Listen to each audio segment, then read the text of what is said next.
Hello viewers, this is Prajakta, editor Newsband. Today with us we have Dr Omkar Mate to speak on very important and crucial issue which majority of parents will be facing in the coming month, which would be exams, especially the standard 10th and 12th, which will be starting from the mid of Feb. Would like to introduce Dr. Mate. Dr. Mate is associated with various colleges and school hospitals in Navi Mumbai, including Terna, Rajiv Gandhi. He was associated with Rajiv Gandhi Hospital. Currently is associated with Terna, Mangal Prabhu Hospital, Kirti Samudra. So, without wasting much of time, let's move to Dr. Mate. Hello, Dr. Mate. Hello. Dr. Mate, you are also a recipient of a very prestigious award. So, would you please tell us about it? The Major General Jennings Award which you had received. Right. So, Major General Jennings Award is an award which was conferred by the College of Physicians and Surgeons. It was given to, so we had two parts of exam, part 1 and part 2 in College of Physicians Surgeon, diploma in psychological medicine. So in those both parts, the person who received who was the overall topper in both the parts of the exam, as well as in each subject, if the person scored highest, then they used to declare that award sort of a gold medal from College of Physicians Surgeons. Doctor, other than general psychiatry, child psychiatry is your specialization. So what is the child psychology in this, especially during the exam period? So now the board exams are around, as well as the entrance exams like JEE or NEET or CET, they are around. So that is why children are more focused towards exam. Now there are different types of children. All the children are not, it's like the 5 fingers of our hands. So all of them are different. Their psyche or their mental makeup is different. So it would be wrong to say that all the children are anxious or panicky or stressed out. Some of them are stressed out. Some of them are in distress, and some of them are coping with that stress in a very normal manner. So here I would just brief about what I mean by that. So stress is a normal thing. Though we say that we talk about stress as a abnormal thing, it is not abnormal. So all of us have stresses in our life. It can be about bills, it can be about EMIs, it can be about other things. Now what is the difference between stress and distress? Is that if the stress is, we are coping with the stressful factor in a positive manner and our performance is increasing. For example, there will be students who, as the timetable of exams is declared, they will start studying more and their performance will improve. So their parents will also say, oh, ये कभी पढ़ता नहीं था exams के पहले और exam का date आते ही वो पढ़ने लगा. So their performance improves. So they are dealing with that stress in a positive manner. That is called eustress or positive stress. Some children become panicky when the exams come near. Their focus is on negative thoughts. What will happen if I don't pass? What will happen if I don't get this much of marks? What will happen if I don't get admission in one particular esteemed college, etc. So these children are what we say are in distress. Because of these kind of anxious or negative thoughts, their performance starts deteriorating, their concentration starts to waver, they are not able to focus on studies. So some children will be in that group where they will be distressed about it, and some will be very happy-go-lucky.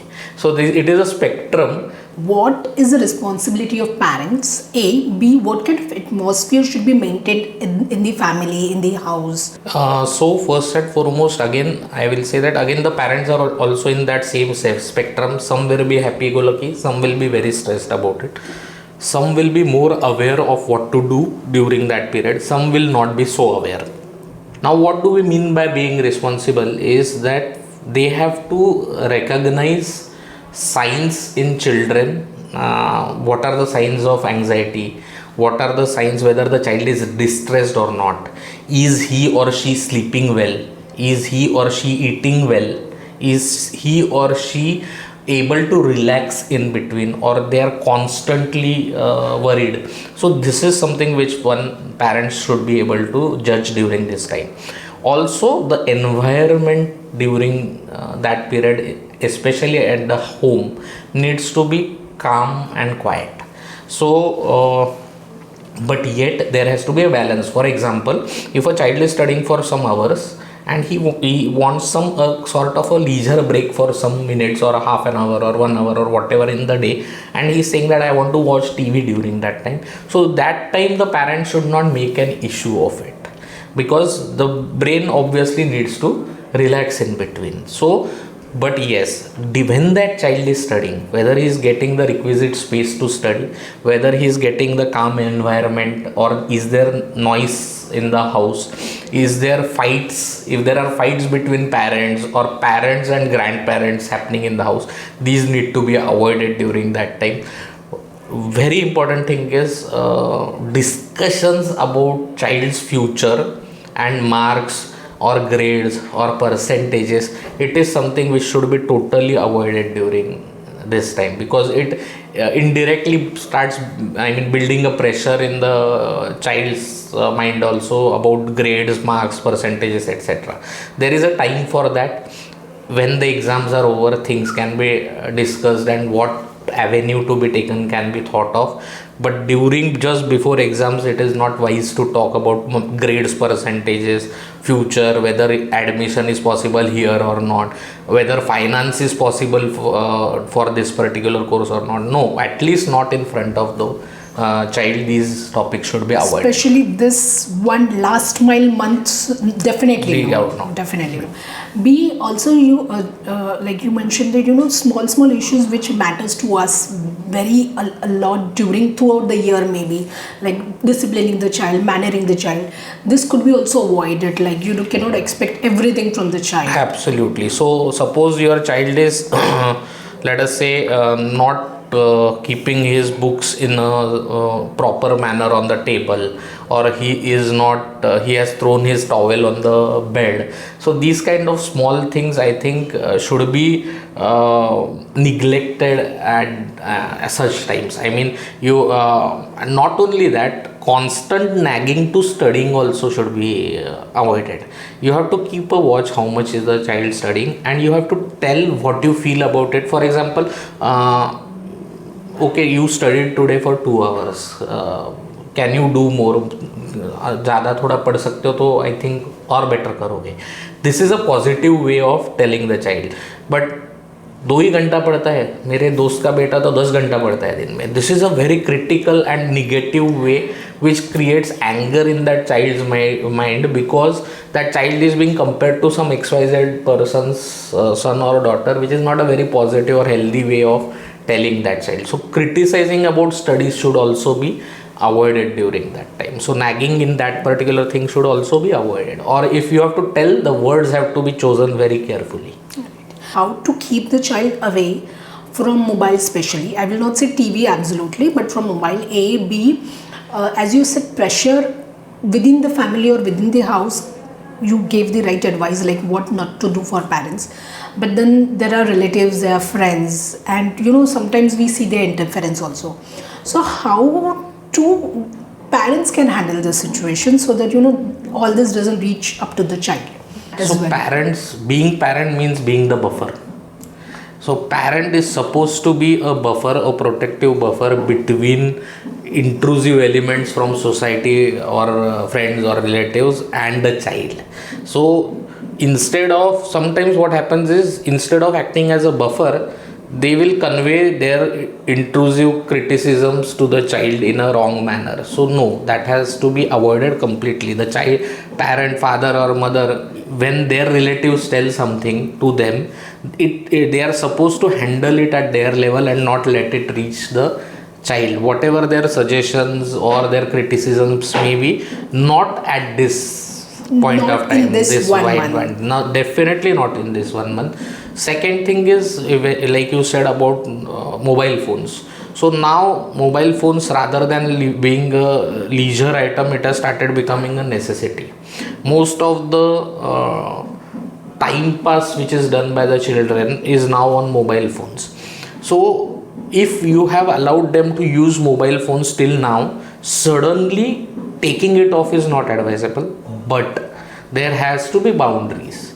So you have to tell them, okay, now it is time, you have to try and focus on your studies because it is important point of time. Your mobile phone, if they have given, which is a mistake actually, no one should give smartphones according to me before 12th standard. So if they have been given, then you have to tell that, okay, it will remain with me during these many hours of the day, and you will get it after you study for said time and only for this duration. Now this is something which has to be imposed by the parent. So the parents have to be together in this decision and they have to remain a unit. Otherwise the children manipulate one parent and they know that which is the easier parent to manipulate, and they will, when mother denies, they will go to father or they will go to grandmother. So they are going to do that, but the parents have to stick together in this. Sir, writing is something which was very crucial. Even today the writing exams are taken by writing. Now only with the 1 month remaining, what do you think, how the students can cope up with the writing practice? Definitely an important thing, especially in standard 10th where there is less of MCQs. In 12th also there are no MCQs, but later they go for CETs, different kinds of entrances which are objective, but where there you have to write subjective papers and or long kind of papers. Practice has to be started at least 2-3 months before. But even in this last month they have to have a practice of solving past years question papers or some sort of model question papers in a proper timed manner. So they have to learn, they have to practice the speed of writing, they have to practice in a timely manner how to finish the questions. They have to practice ki, okay, if I am stuck on one question, how can I leave some space for it and shift to another question so that I don't lose the time. So these are things, these are skills which will come only and only with practice. If they do not practice in a time manner at home itself, and of course they have to, after doing that, it is better that they get it checked from their teachers, because finally what you have written will be scored by a teacher in the boards. So some teacher who has experience with boards should do the checking of those papers so that the children have a real idea of what I have done and where I stand. Sir, also I want you to speak something on sleep, because in this last month many students compromise on sleep and try to make up the losses they have made before. So please explain us what sleep does to our health and to our mind. Our brain is also a part of our, it's an organ. It is like a mobile phone that we have or a mobile phone battery that we have. So anything which we are using is going, energy is spent, and when energy is spent it has to be recharged or charged again. So for the brain and overall body to function properly, especially at a crucial period like exam, rest has to be given, because rest is the best recharge. There are two ways to recharge. So one is rest, second is leisure or pleasure or hobby kind of thing.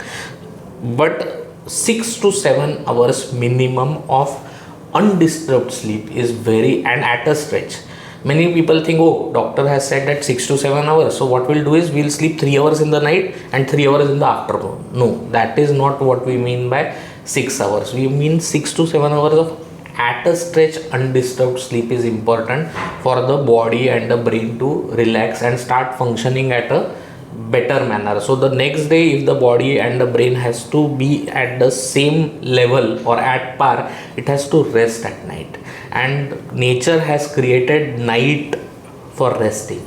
There are so many hormones and chemicals in our body which get released only at night, because those hormones and chemicals do the repair work in the night of the body. The body system is supposed to rest when it is, you cannot, if you take a car in the garage, the car has to be stable in one place and not, the motor engine has to be shut, then only the repair work is done. Same way our body repair is done at night, our brain does that. So if you want your functioning of brain and body to be optimum, then it has to receive that much rest every day. Thank you, sir. Thanks for coming to Newsband and advising and guiding our viewers in this crucial phase. With this, we close our interview with Dr. Mate.